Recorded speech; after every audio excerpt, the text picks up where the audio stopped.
Assalamu alaikum, dear students. I hope you all will be fine. Dear students, as you know, in our previous lecture, we discussed about energy flow in the ecosystems. Today, we will be taking on a very, very important topic, that is ecological pyramids.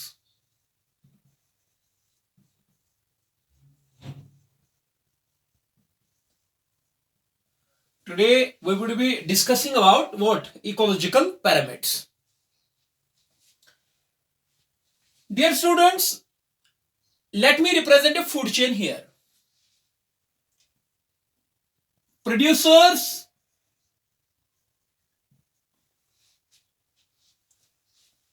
primary consumers, secondary consumers, and tertiary consumers, or we can say top consumers. This is a food chain, and this represents T1 trophic level first, this represents T2 trophic level second, this represents T3, and this represents T4 trophic level 4 beta. Now my dear students, these are the different trophic levels of the food chain. At each trophic level in the food chain, there are a particular number of individuals. There is a particular amount of biomass, or there is a particular proportion of energy at each trophic level. यानी कि मतलब यह है बेटा, इस trophic level पे producers है, यहां पर प्रोड्यूसर्स का नंबर, कितने नंबर ऑफ प्रोड्यूसर्स है, कितने नंबर ऑफ इंडिविजुअल्स है which can carry on photosynthesis, या इस ट्रॉफिक लेवल पर जो प्रोड्यूसर्स है इनका बायोमास कितना है, या इस ट्रॉफिक लेवल T1 पर जो है यहां कितनी एनर्जी अवेलेबल है बेटा. लाइकवाइज T2 पर, T3 पर और T4 पर भी ये चीजें होती है बेटा. सो डिफरेंट इकोलॉजिकल पैरामीटर्स या different parameters present at the different trophic levels of the food chain, they are represented by geometrical figures. Those geometrical figures are called as ecological pyramids. समझ रहे आप बेटे? दोबारा से मैं बता दूंगा. The different parameters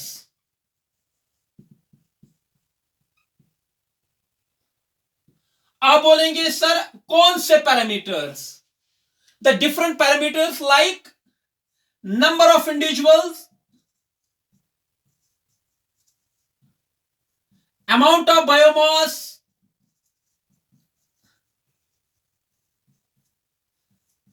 amount of energy.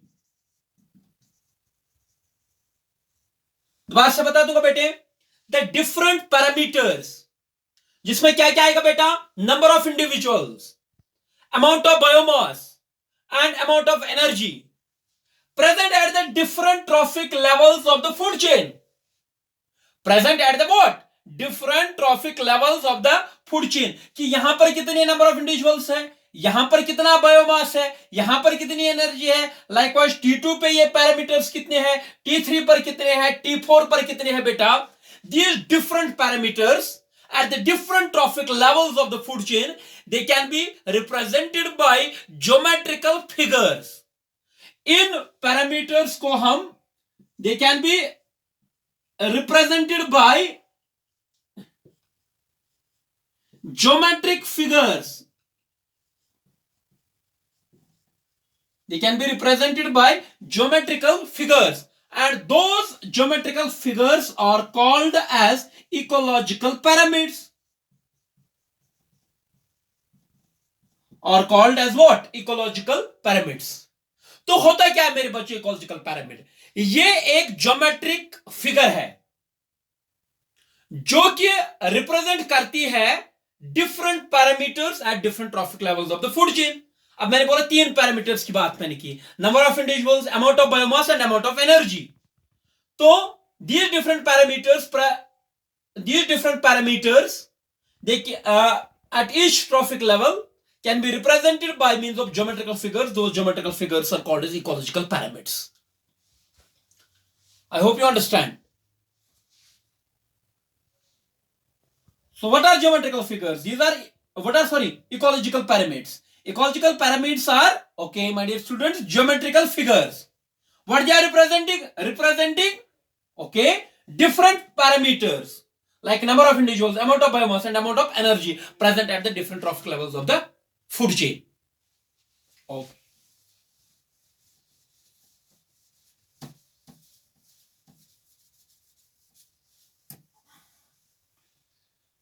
These geometrical figures or these ecological pyramid, what you call as pyramids, ecological pyramids, yeah, concept of ecological pyramids, it was first given by Charles Elton. The concept of ecological pyramids, ecological pyramids का concept जो है उसको दिया किसने? Charles Elton ने पहली बार in 1927. That is the reason ecological pyramids are also called as Eltonian pyramids.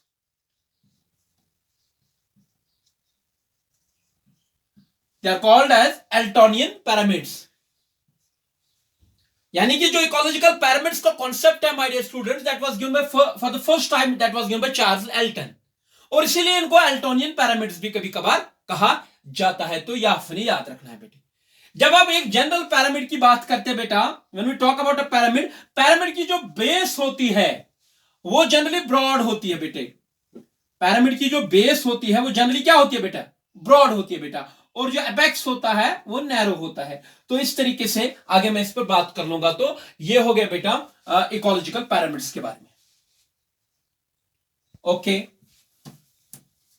Late me move on now. तो कितने पैरामीटर्स की मैंने बात की? 3 parameters, number of individuals, amount of biomass and amount of energy. Let me take what you called as grazing type food chain in grasslands. Let me take an example of grazing type food chain. I have taught you, my dear students, what are grazing type food chain. The food chain which start with the producers. Absolutely. तो ये grasses है. Okay, क्या है बेटे? ये grasses.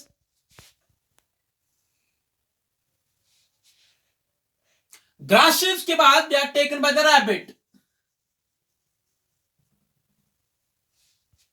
Okay, rabbit is taken by the wolf. Wolf is taken by the lion. देखो बेटा, अगर हम grasses की, यह है T1, again this is T2, this is T3 and this is T4. ठीक है. अगर हम नंबर ऑफ ग्रासेस की बात करेंगे बेटे, मान लीजिए मान लीजिए nearly 7 lakh grasses are there, 7 lakh grass plants are there. Are you getting it? 7 lakh grasses जो है, they are, मान लीजिए आप, they are taken by what you called as number of what you called as rabbits. या ऐसे मैं बता दूंगा बेटे, ग्रासेस जो है हमारे पास, they would be in the lakhs. Simplify करके बता दूंगा. जो रैबिट्स होंगे बेटे, they would be in hundreds. Wolf would be, number of wolves would be almost about 10. Lion would be 1 to 2 or something like this.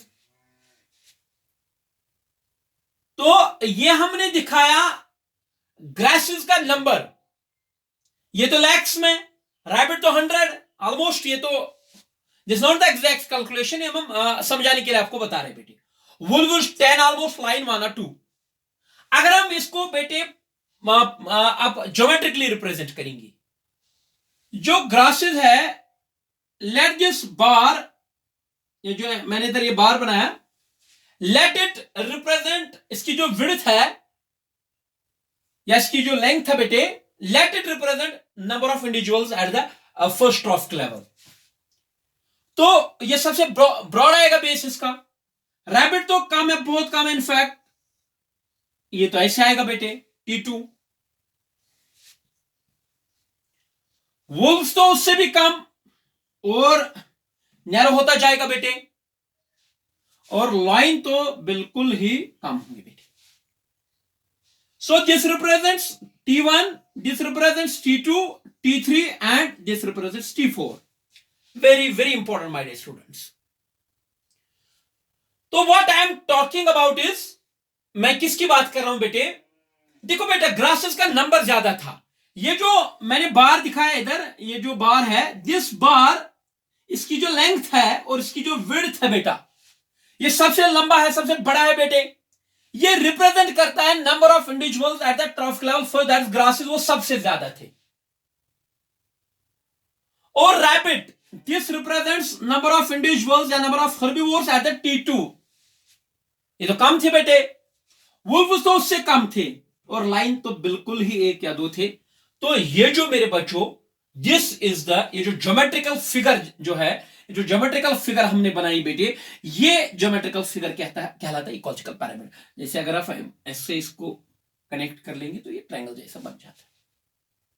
तो इसका बेस ओके, ब्रॉड, लंबा base, और जो एपेक्स है वो बिल्कुल ओके बेटे, जो एपेक्स है दैट्स वेरी वेरी नैरो। तो एपेक्स जो है बेटा वो बिल्कुल नैरो है। सच पिरामिड्स, पिरामिडल शेप बन गई, which have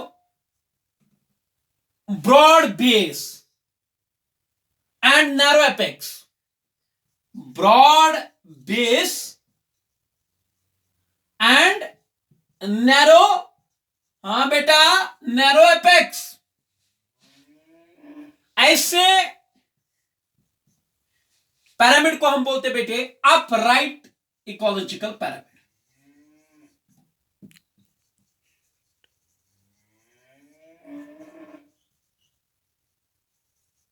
upright ecological pyramid. तो मेरे बच्चों, आपने क्या देखा? क्या देखा आपने बेटे? आपने बिल्कुल देखा, हमने जो नंबर ऑफ इंडिविजुअल्स थे at the different trophic levels, ये मुझे बता, पहले फूड चेन कौन सी थी? ग्रेजिंग थी कि डेट्राइटिस? ग्रेजिंग फूड चेन थी। कहां किस इकोसिस्टम में? ग्रासलैंड इकोसिस्टम में।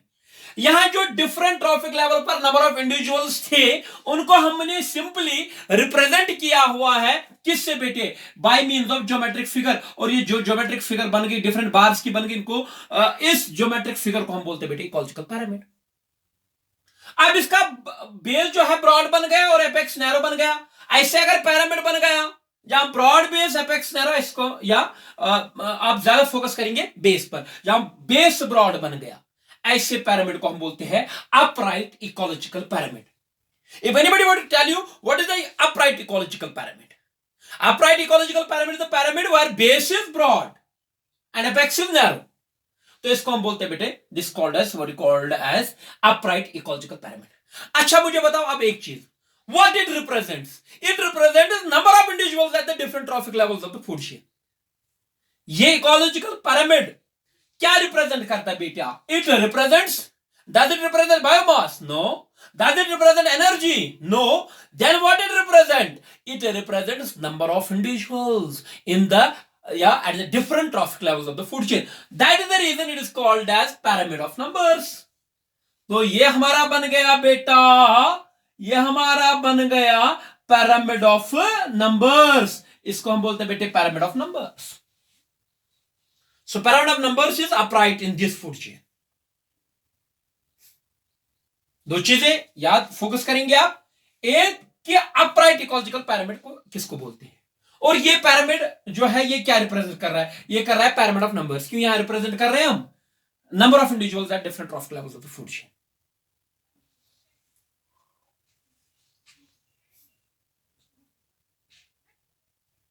Okay,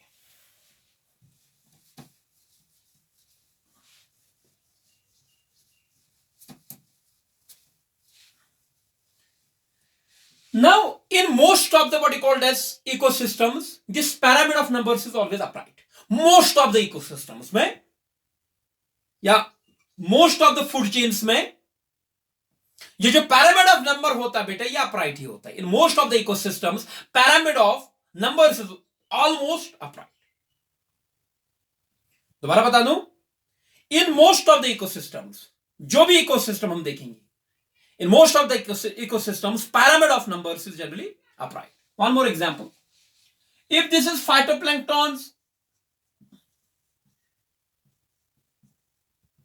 zooplanktons, small fish, big fish, चलिए मान लीजिए बिग फिश तक. तो पहला सवाल आपसे ये कौन सी टाइप ऑफ फूड चेन है? इज इट ग्रेजिंग और detritus? Absolutely it starts with the producers, तो ये ग्रेजिंग टाइप फूड चेन होगी. यहां पर ये मेरे पास जो बिग फिश है या big fishes,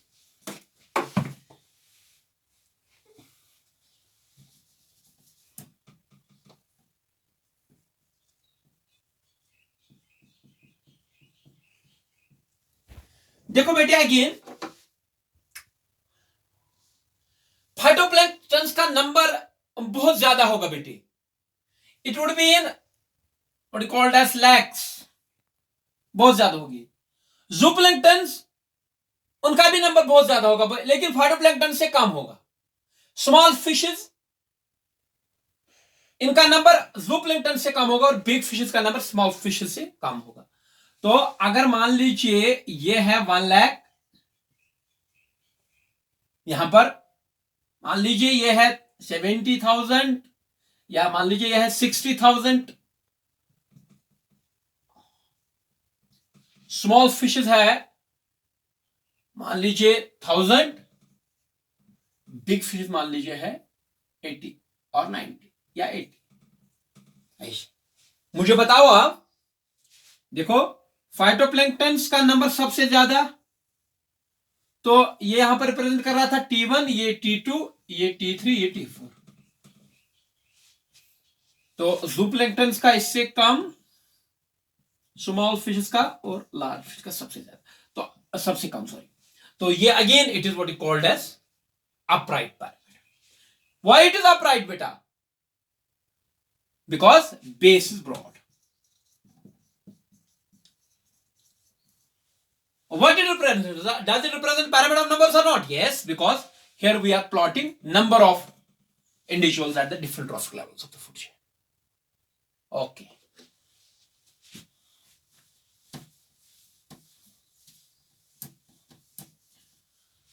Now, my dear students, very important thing that you should remember now. आप बोलेंगे sir, is there any example where pyramid of numbers is not upright? क्या ऐसा कोई फूड चेन है किसी इकोसिस्टम में जहां ये pyramid of numbers जो है ये अपराइट नहीं होगा? Let us talk about tree ecosystems. देखो बेटे, ट्री इकोसिस्टम की बात करूंगा. एक ट्री भी अपने आप में एक इकोसिस्टम होगा. ट्री इकोसिस्टम में बात करूंगा मैं बेटे, दिस इज ट्री. मान लीजिए एक ही ट्री है, तो जो ट्री है मेरे बच्चों, इसमें मान लो आप, इस पे है ट्री एक ही है, ओके. इसमें बर्ड्स डिपेंडेंट है, बर्ड्स, और बर्ड्स के ऊपर है पैरासाइट्स या इंसेक्ट्स. यहां मैं पैरासाइट्स लिख लूंगा, और आई कैन से इंसेक्ट्स, जो भी आपको अच्छा लगे. ट्री मुझे पता, मैंने आपको बोला जैसे सिंगल ट्री, ट्री एक ही सिंगल ट्री. मान लीजिए इस पर 10 बर्ड्स, मान लीजिए इस पर बेटे कितने बर्ड्स, 10 बर्ड्स, और पैरासाइट्स इस पे मान लीजिए 30. मुझे बताओ, इसको जरा प्लॉट करो मेरे बच्चों. ट्री तो एक ऐसे, ओके, बर्ड्स तो इस पर 10. मुझे बताओ, ये जो पिरामिड बन गया, ये उल्टा बन गया. इसका अगर ये रिप्रेजेंट करता है T1, T2 और ये T3, मुझे पता बेटा बेस क्यों छोटा है, क्योंकि ट्री तो एक ही है, एक ही ट्री है. तो T2 इससे लंबा क्यों बन गया? क्योंकि बर्ड्स उस पर 10 है और पैरासाइट्स है, इंसेक्ट्स पर 30 है। तो ऐसा पैरामिड जहां बेस, यहां क्या देख रहे हैं? बेस है ना, T1 तो बेस है, यहां एपेक्स, यहां बेस, यहां apex. Base narrow, apex broad. Base क्या? नैरो। एपेक्स क्या बेटा? Broad. Base narrow, apex broad. ऐसा पैरामिड जहां बेस नैरो होगी, ऐसे पैरामिड्स को हम बोलते हैं inverted ecological pyramids. Why it is inverted pyramid my dear student? Because base is narrow. Base जहां पर भी नैरो होती है वो इनवर्टेड बनता है। तो this is a classical example, very very important. आपको ये एक्सेप्शंस इसमें याद रखनी पड़ेगी, बाकी तो ये इट फॉलोज। आपको यही इसमें पूछा जा सकता है बेटे। आपको या तो इसमें कैसे क्वेश्चन पूछा जाएगा, आपको ये दिया जाएगा, कोई फूड चेन दी जाएगी, उसमें आपको प्लॉट करना होगा पैरामिड किस शेप का बनेगा, या आपको वही से पूछा जाएगा number of pyramid of numbers is inverted in aquatic ecosystems, grassland ecosystems और ट्री इकोसिस्टम। तो ट्री इकोसिस्टम, तो this is a very very important example that you should remember. So इस तरीके से आपको क्लियर हो गया कि पैरामिड ऑफ नंबर्स किसको बोलते हैं।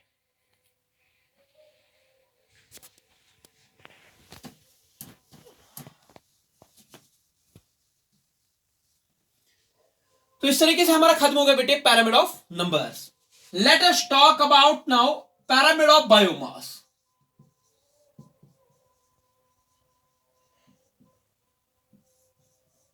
पैरामिड ऑफ बायोमास की जहां तक बात करेंगे बेटे, when you talk about the pyramid of biomass, it represents amount of biomass, it represents amount of biomass at different trophic levels of a food chain.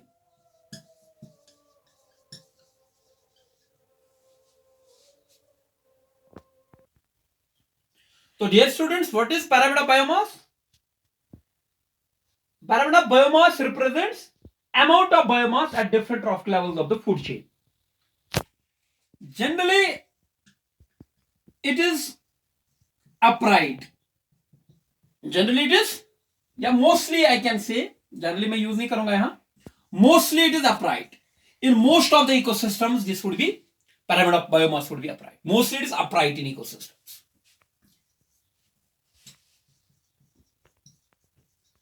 Mostly it is upright in ecosystems. Most of the ecosystems में ये upright होता बेटे.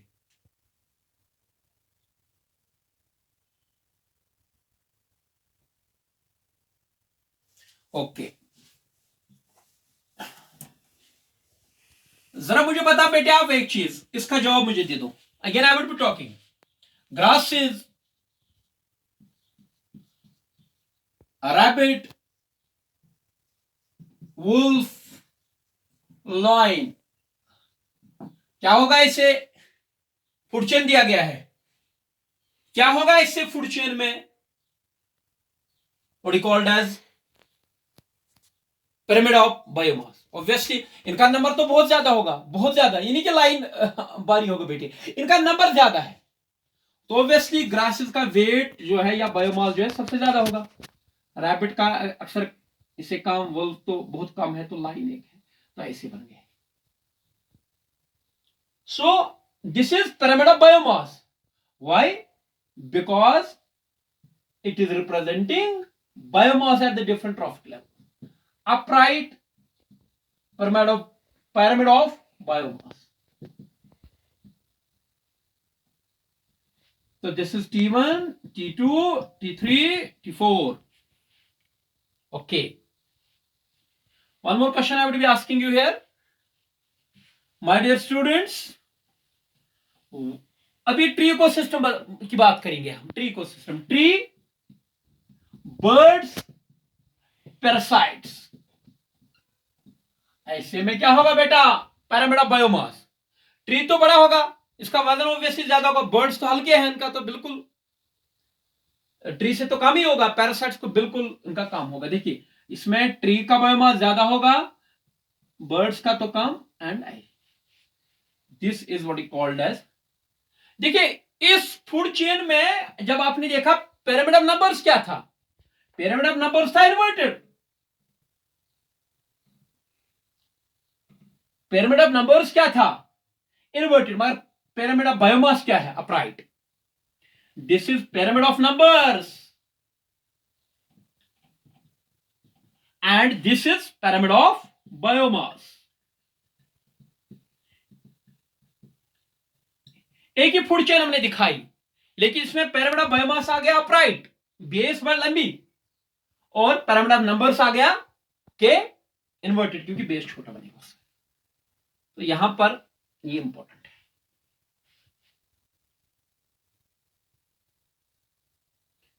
Okay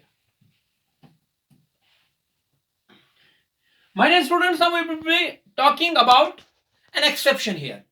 आप बोलेंगे sir क्या कोई ऐसा food chain है जहां पर पिरामिड ऑफ बायोमास जो है वो इन्वर्टेड होगा? Okay, phytoplanktons,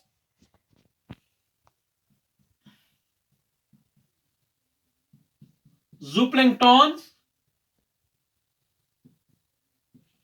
small fishes, big fish. देखो बेटा ये फूड चेन है, एक्वाटिक इकोसिस्टम्स में होती है, like ponds, lakes, rivers, aquatic ecosystems की फूड चेन बेटे। देखो अगर इसमें आप देखेंगे, इस फूड चेन में आप प्लॉट करेंगे pyramid of numbers, pyramid of numbers plot करेंगे, obviously that would come out to be upright. लेकिन अगर हम इसी फूड चेन के लिए प्लॉट करेंगे पिरामिड ऑफ बायोमास, वो इन्वर्टेड आएगा। आप बोलेंगे सर क्यों, कैसे? देखो बेटे जो फाइटोप्लैंक्टन है दे आर यूनिसेल्युलर जनरली, इनका नंबर ऑब्वियसली ज्यादा होगा but they do not accumulate much, इनका बायोमास ज्यादा नहीं होता बेटे, ये बहुत हल्के होते हैं फाइटोप्लैंक्टन। और दूसरा चीज है जो आगे हम पढ़ाते हैं, दैट्स कॉल्ड एज लॉन्गिटिविटी। इस ट्रॉफिक लेवल पर लॉन्गिटिविटी कम है। चलो आप लॉन्गिटिविटी को छोड़ दीजिए, यहां पर वो हम डिस्कस नहीं करेंगे लॉन्गिटिविटी क्या होता है। जो फाइटोप्लैंक्टन है they do not accumulate much of the biomass, क्योंकि जो ये सिंथेसाइज करते हैं they put that into energy, they put that into what is called as, वो ये जो भी एनर्जी सिंथेसाइज करते हैं उसको रिप्रोडक्शन में ही डाल देते हैं ज्यादा, क्योंकि इनका जो है इनका जनरेशन टाइम कम होता है, इनका बेटा बॉडी का साइज बहुत कम होता है, यूनिसेल्युलर होते हैं, दे do not accumulate biomass, biomass इनका कम होगा। कंपैरेटिवली जूप्लैंक्टन्स का थोड़ा सा ज्यादा होगा। स्मॉल फिशेस का जो है बायोमास ओके इससे ज्यादा होगा, और बिग फिशेस का इससे ज्यादा होगा। तो बायोमास फाइटोप्लैंक्टन्स का होगा कम, ओके, किससे? जूप्लैंक्टन से, स्मॉल फिशेस से, और बिग फिश।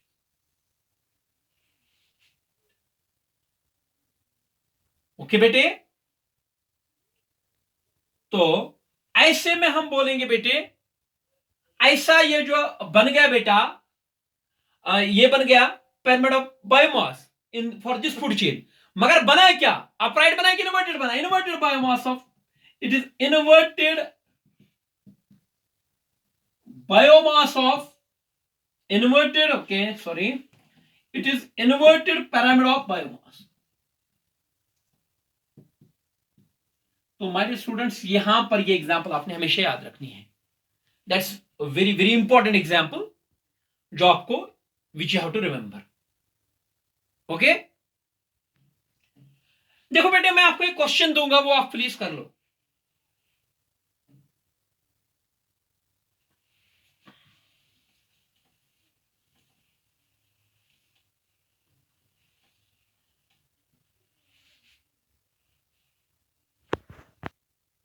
यहां पर मैं बेटे आपसे एक सवाल पूछता हूं, मैंने दो फूड चेन्स आपको दी बेटे, मुझे इनमें थोड़ा मुझे प्लॉट करके दे दो, यहां पर मुझे आप दे दो प्लॉट करके pyramid of numbers, pyramid of numbers इधर बनाओ। तो ट्री एक है, इसके ऊपर इंसेक्ट्स 10, बर्ड्स 5,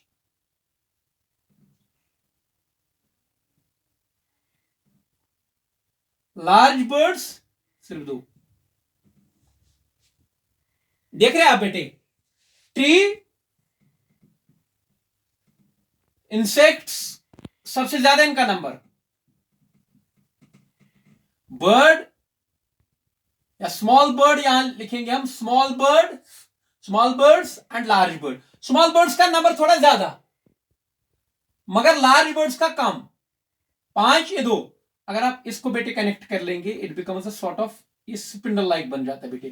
तो ये स्पिंडल शेप बन जाता है जब आप इसको कनेक्ट कर लेते बेटे, तो ये स्पिंडल शेप बन जाता है बेटे। ऐसे में एक आप ट्राई कर लीजिए, जब आप इसको कनेक्ट करते तो ये स्पिंडल, बीच में ब्रॉड, ऊपर एपेक्स और बेस पर नैरो, तो it becomes spindle like. Same case would be here. अगर पिरामिड ऑफ बायोमास इधर देखेंगे, यहां कितना फाइटोप्लैंक्टन का कितना बेटे, 5 kg, जूप्लैंक्टन का बेटा 10 kg, स्मॉल फिशेस का 50 kg। आप बोलेंगे सर कैसे होगा, बिग फिशेस का 30, इनका नंबर ज्यादा होगा ना। मान लीजिए 50 kg का नंबर 10 था, इनका 3 ही था, तो ये बनेगा, हाँ, स्मॉल फिशेस का अगेन, जूप्लैंक्टन का 10, स्मॉल फिशेस का कितना 50, और बिग फिशेस का ऐसे। तो बिग फिशेस का ऐसे। तो ऐसे में ये अगर आपको वहां पर आएगा सवाल, ऐसे भी इसमें कभी कभार क्वेश्चंस पूछे जाते हैं। आपको डेटा दिया जाता है वहां से, और आपको प्लॉट करना होता है कि किस तरीके का बनेगा बेटे। देखो, अगर ऐसा क्वेश्चन आ गया आपको वहां पर, अगर स्पिंडल शेप्ड ऑप्शन में होगा, ये होगा फूड चेन आपका, और वहां आपको पूछे जाएगा कि इकोलॉजिकल पिरामिड जो है वो अपराइट है, इन्वर्टेड है, स्पिंडल शेप्ड है या नन ऑफ दीज। ऑब्वियसली जो मोर अप्रोप्रिएट ऑप्शन होगा वो होगा स्पिंडल शेप्ड। लेकिन अगर आप स्पिंडल है नहीं, तो फिर आप किससे जाएंगे, ऑप्शन में स्पिंडल शेप्ड है नहीं, तो then you would obviously go with what is called as inverted, क्योंकि बेस छोटा है। I hope you understand. तो इस तरीके से आपको ये याद रखना पड़ेगा।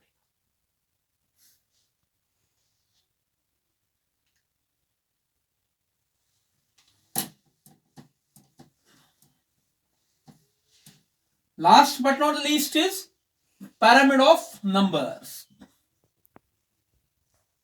Sorry, pyramid of energy. What does it represent? It represents amount of energy at different trophic levels of a food chain. लिख लीजिए आप, pyramid of energy. What does it represent? It represents amount of energy at different trophic levels of the food chain.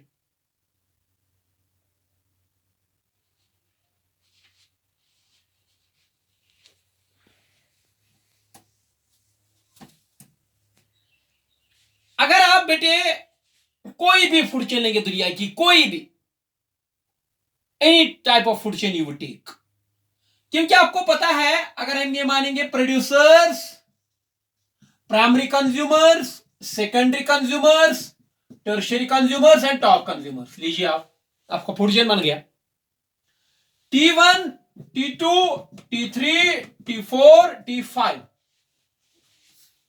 My dear students, you know last lecture में मैंने आपको बोला था Lindeman's 10% energy law. What, according to this law, only 10% of the energy is what is called as transferred from one trophic level to another trophic level. समझ रहे आप? तो यानी कि सीधा सीधा सा ये मसला है, जितना T2 पर एनर्जी होगा ऑब्वियसली वो होगा T1 से कम, T3 पे जितनी अवेलेबल एनर्जी होगी T2 से होगी कम, T4 पे जो अवेलेबल होगी हमेशा T3 से कम, T5 पे T4 से कम। The nature of food chain, whatever would be the nature of the ecosystem, किसी भी हर एक इकोसिस्टम में, हर एक टाइप के फूड चेन में जो पैरामिड ऑफ एनर्जी होता है बेटा, दैट्स ऑलवेज ऑलवेज अपराइट। क्योंकि देखो ये मानेंगे हम T1, T2 पे एनर्जी कम, T3 पे कम और T4 पे कम या T5 पे उससे कम। तो T1, T2, T3, T4, T5। बेटा क्या ये कभी पॉसिबल है कि T3 पे T2 से कम ज्यादा एनर्जी हो? कभी नहीं बेटी। क्या ये पॉसिबल है T4 से ज्यादा एनर्जी होगी T3 पर? Never possible. देखो बेटा, मतलब in the next successive trophic level, the energy content is always less than the previous one. यानी कि T5 पे T4 से कम, T5 से T4 पर ज्यादा, T4 से T3 पे ज्यादा, T3 से T2 पे ज्यादा, T2 से T1 पे भी ज्यादा। क्योंकि जितना प्रोड्यूसर के नजदीक होगा ना ट्रॉफिक लेवल, उतना उस पर एनर्जी अवेलेबल ज्यादा होगा। So in every energy transaction only 10% of the energy transport, rest is lost as heat, जो कि मैंने आपको बोला है बेटे। तो इसमें ख्याल ये रखना है, वहां पर देखो pyramid of numbers, वो आपने देखा generally mostly that's upright, but that can even be inverted sometime. Pyramid of biomass, that's generally upright, but that can also be inverted at times. The only ecological pyramid which can never ever be inverted, that's pyramid of energy। हमेशा सवाल पूछा ही पूछा जाता है, वहां से हमेशा यह सवाल होता है कि which pyramid, which ecological pyramid can never ever be inverted? That's pyramid of energy. Pyramid of energy, pyramid of energy, pyramid of energy is always upright and never inverted, never inverted। तो ये statement please मेरे बच्चों लिख लीजिए, pyramid of energy is always upright and never inverted.